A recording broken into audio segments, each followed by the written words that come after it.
नमस्कार दोस्तों, एक बार फिर से मेरे YouTube channel love with nature में आप सभी दोस्तों का बहुत बहुत स्वागत है।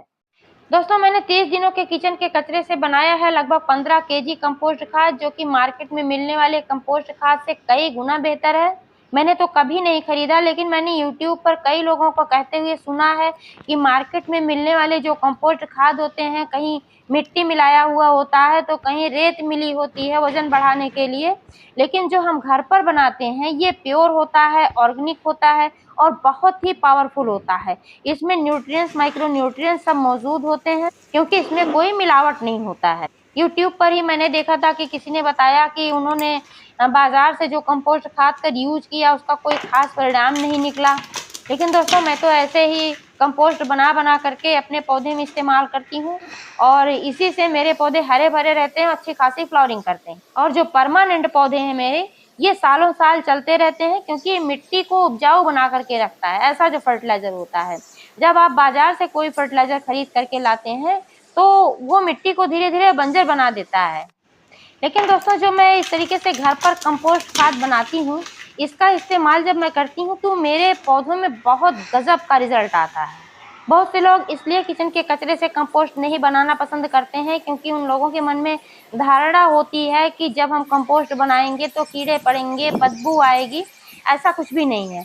अगर आप सही तरीके से कंपोस्ट बनाते हैं तो बिल्कुल भी बदबू नहीं आएगी और आपको कोई भी परेशानी नहीं होगी। आप भी आसानी से कंपोस्ट खाद घर पर तैयार कर सकते हैं। तो दोस्तों, किचन के कचरे से कंपोस्ट खाद कैसे बनाना है, क्या क्या मिलाना है, संपूर्ण जानकारी मिलने वाली है इस वीडियो में। तो प्लीज वीडियो पर अंत तक बने रहे, बिना स्किप किए पूरा देखें। और जानकारी अगर पसंद आए तो लाइक करें, शेयर करें, और चैनल को अभी तक सब्सक्राइब नहीं किया है तो प्लीज चैनल को भी सब्सक्राइब करके बेल आइकन को प्रेस कर लें, ताकि सारे अपडेट्स आपको मिलते रहें। दोस्तों, कंपोस्ट खाद आप दो तरीके से बना सकते हैं। एक तो आप जमीन में गड्ढा खोद कर बना सकते हैं और एक आप किसी कंटेनर में बना सकते हैं। अगर आपके पास जमीन उपलब्ध है तब आप गड्ढा खोद कर बनाएं, ये ज़्यादा बेहतर होता है, क्योंकि ज़मीन में डिकम्पोस्ट आसानी से होता है। लेकिन अगर आपके पास ज़मीन नहीं उपलब्ध है तो आप कंटेनर में बना सकते हैं। इसके लिए आप किसी बकेट का इस्तेमाल कर सकते हैं, टब का इस्तेमाल कर सकते हैं, कोई भी कंटेनर ले सकते हैं। लेकिन जिस किसी भी कंटेनर का आप यूज कर रहे हैं, उसकी तली में कम से कम 4 से 5 छेद आपको करने आवश्यक होंगे। छेद करने से हवा का आवागमन बना रहता है, ऑक्सीजन आता जाता रहता है। इससे जो इसमें डिकम्पोस्ट करने वाले बैक्टीरिया होते हैं वो मरते नहीं हैं। नहीं तो क्या होता है कि अगर इसमें ऑक्सीजन का आवागमन नहीं होगा तो जो डिकम्पोस्ट करने वाली ये बैक्टीरिया होती हैं ये मर जाएंगे और आपका खाद बन नहीं पाएगा। ये जो आप देख पा रहे हैं, मैंने कंपोस्ट बना करके रखा हुआ है। इसको मैंने ज़मीन में यहाँ पर बनाया था, अभी यहाँ पर फिर से मैं बना रही हूँ। जब इसको मैंने निकाल लिया तो यहाँ फिर गड्ढा खाली हो गया था, तो फिर मैंने इसमें फिर से डाल दिया है। यहाँ बनाने का एक फ़ायदा ये भी होता है कि ये ज़मीन है यहाँ की, इसमें केचुए बहुत ज़्यादा हैं, तो ये केचुए के कारण वर्मी कंपोस्ट बन जाता है। अभी तो मैंने इसको सुखा करके रखा हुआ है तो इसमें केचुए नजर नहीं आ रहे हैं। जब मैंने इसको निकलवाया था तो इसमें बहुत सारे केचुए थे, और केचुआ खाद हमारे पेड़ पौधों के लिए बहुत ही फायदेमंद होता है। इसके पहले मैंने बकेट में बनाया था और अभी भी मैं बकेट में भी बना रही हूँ। लेकिन दोस्तों, अगर आप बकेट में बना रहे हैं या टब में बना रहे हैं या जमीन में बना रहे हैं, कहीं भी बना रहे हैं, आपको 24 घंटे में एक बार कम से कम इसको किसी टूल के सहायता से या लकड़ी की सहायता से चलाना चाहिए। क्योंकि जब आप उलट पलट कर देते हैं चीज़ों को, तब ये जल्दी से डिकम्पोज होता है। अगर ऐसे ही पड़ा रहता है एक परत, तो फिर इसको डिकम्पोज होने में काफ़ी समय लग जाता है। अगर आप चाहते हैं कि आपका फर्टिलाइज़र जल्दी बनकर तैयार हो तो 24 घंटे में एक बार किसी भी लकड़ी या किसी टूल की सहायता से आपको चलाना चाहिए। इससे क्या होता है कि जो फर्टिलाइज़र इसमें बनता है वो बाइंड नहीं होता है और बढ़िया आसानी से बन जाता है। अब दोस्तों, मैं बता दूं कि इसमें क्या क्या सामग्री डालनी है और कैसे डालनी, क्या ऊपर डालना है, क्या नीचे डालना है।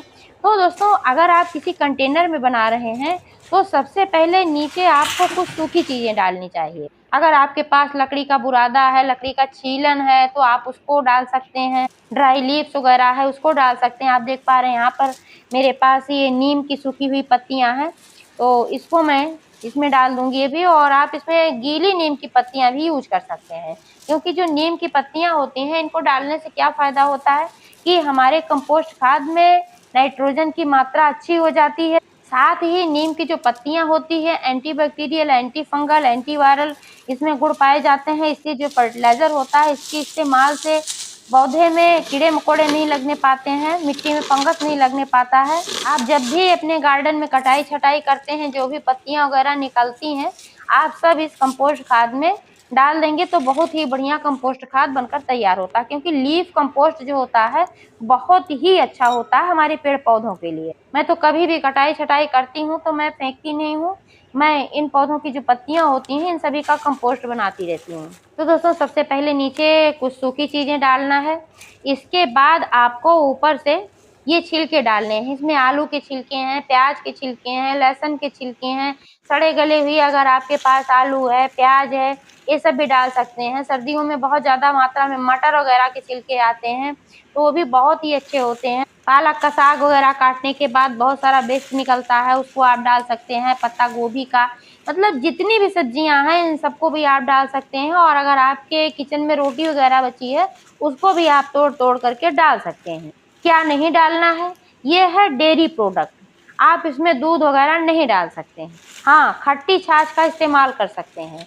आप कंपोस्ट खाद जब बना रहे हैं तो इसमें खट्टी छाछ डाल सकते हैं। तो कंटेनर में बनाने के लिए एक परत आपको सूखी चीजें डालना है, कार्बन युक्त चीजें डालना है। इसमें आप कार्डबोर्ड गत्ता वगैरह ले सकते हैं, छोटे छोटे टुकड़ों में करके डाल सकते हैं। सूखी सामग्री के बाद फिर एक परत आपको गीली सामग्री यानी कि हरी सामग्री डालनी है। हरी सामग्री नाइट्रोजन जोड़ने का काम करती है। इसमें जो प्याज के छिलके हैं इसमें nitrogen, potassium, phosphorus, iron, sulphur ये सब पोषक तत्व पाए जाते हैं। और आलू में भी बहुत ही अच्छी मात्रा में फास्फोरस वगैरह, पोटेशियम पाया जाता है।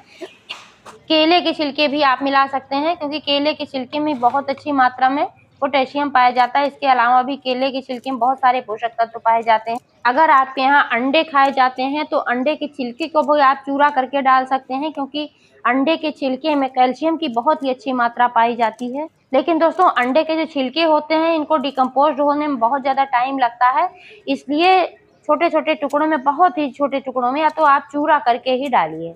कंपोस्ट खाद में आप कॉफ़ी पाउडर भी डाल सकते हैं। यह कंपोस्ट खाद जो मेरा बनकर तैयार हुआ है इसमें मैंने कॉफ़ी पाउडर भी डाला था क्योंकि कॉफ़ी पाउडर जो होता है ये नाइट्रोजन का बहुत ही अच्छा स्रोत होता है। और चाय की पत्ती जो हम चाय वगैरह बनाते हैं तो फेंक दिया जाता है, तो चाय की पत्ती भी आप इसमें डाल सकते हैं, ये भी बहुत ही अच्छा होता है। चाय की पत्ती में भी नाइट्रोजन, फास्फोरस, पोटेशियम सब अच्छी मात्रा में पाया जाता है। गार्डन से निकले हुए सूखे फूल वगैरह जो होते हैं इन सबको भी आपको डाल देना है। ये बहुत ही अच्छा कंपोस्ट खाद बनता है। और अगर आपको अपना कंपोस्ट खाद जल्दी तैयार करना है और साथ में उसको और भी पावरफुल बनाना है तो उसमें आप गुड़ मिला सकते हैं क्योंकि गुड़ जो होता है इसमें भी आयरन और फास्फोरस बहुत ही अच्छी मात्रा में पाया जाता है। और गुड़ डालने से डिकम्पोस्ट बहुत ही जल्दी हो जाता है, यानी कि सड़ने की प्रक्रिया बहुत तेज हो जाती है जब हम फर्टिलाइजर बनाते हैं। तो जब भी आप कंपोस्ट खाद बनाएं इसमें 150 ग्राम गुड़ जरूर मिलाएं। अगर आप सोचते हैं कि गुड़ मिलाने से इसमें चींटियां आएंगी तो ऐसा बिल्कुल भी नहीं है। जब आप गुड़ को इसमें डाल देंगे और वो धीरे धीरे अपना सड़ने लगेगा तो उसका रूप बदल जाता है, यानी कि वह एसिडिक हो जाता है, अम्लीय हो जाता है, तब उसमें चींटियां वगैरह नहीं आती हैं। जैसा कि मैंने पहले बताया, इस सब डालने के बाद 24 घंटे में एक बार आपको चलाते रहना है, उलट पलट करते रहना है और मॉइस्चर को बना करके रखना है। बहुत ज़्यादा पानी नहीं भरना है कि बहुत ज़्यादा पानी आपने भर दिया एकदम ऊपर तक लबालब, ऐसा नहीं है। इसमें नमी बना करके आपको हमेशा रखना है। अगर ये सूखा रहेगा तो डिकम्पोस्ट नहीं हो पाएगा। जो ये मेरा कंपोस्ट खाद बनकर तैयार हुआ है तो ज़मीन में मैं इसमें नियमित रूप से दोनों टाइम पानी डालती हूँ, अच्छी मात्रा में डालती हूँ क्योंकि ज़मीन में है तो पानी सोख लेता है, यहाँ बहुत ज़्यादा पानी नहीं भरता है। लेकिन अगर आप कंटेनर में ये चीज़ बना रहे हैं तो आपको इतना ही पानी देना है कि जिससे सिर्फ नमी बनी रहे। बहुत ज़्यादा पानी अगर आप डालेंगे तो जब तली में छेद है तो वहाँ से पानी बहता रहेगा और आपके पोषक तत्व भी बहते रहेंगे। तो पानी इतना ही डालें कि मॉइस्चर बना रहे, बिल्कुल सूखने ना पाए। अगर आपके पास गोबर उपलब्ध है तो इसमें आप गोबर भी मिला सकते हैं, इससे कंपोस्ट और भी अच्छा बनकर तैयार हो जाता है। जो मैंने बनाया हुआ है इसमें मैंने गोबर भी मिक्स किया था। कंटेनर में फर्टिलाइजर बनाते समय कंटेनर को हमेशा ढक कर रखें, खुला कभी ना छोड़ें।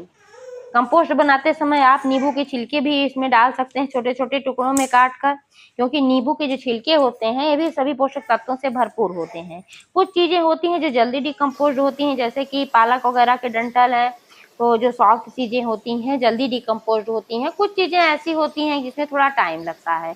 तो सब मिलाकर अगर आप चलाते रहेंगे और इसमें नमी बना करके रखेंगे तो 1 महीने के अंदर में आपका कंपोस्ट बनकर इस सीजन में तैयार हो जाएगा, क्योंकि बरसात में सड़ने की प्रक्रिया तेज होती है। जब आपका कंपोस्ट बनकर तैयार हो जाए, इसमें जो भी सामग्री आपने डाला है कुछ भी इस तरीके से ना बचे कि जो डिकम्पोस्ट नहीं हुई है, तब आपको क्या करना है कि इस फर्टिलाइजर को निकाल कर धूप में सुखा लेना है।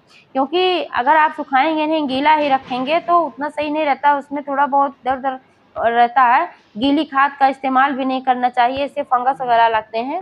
तो इस तरीके से आपको भी सुखा लेना है। मैंने सुखा करके इसको रखा हुआ है, और इसको सुखा कर जब आप रखेंगे तो चाहे जितने दिनों तक आप रखे रहेंगे आपका खाद खराब नहीं होगा। और जब आवश्यकता पड़ेगी आप अपने पौधे में कंटेनर के अनुसार मात्रा निर्धारित करके इस्तेमाल करें। तो दोस्तों इस तरीके से आप भी अपने घर पर कंपोस्ट खाद बना सकते हैं। जानकारी कैसी लगी कमेंट करके अवश्य बताइएगा। पूरा वीडियो देखने के लिए बहुत बहुत धन्यवाद।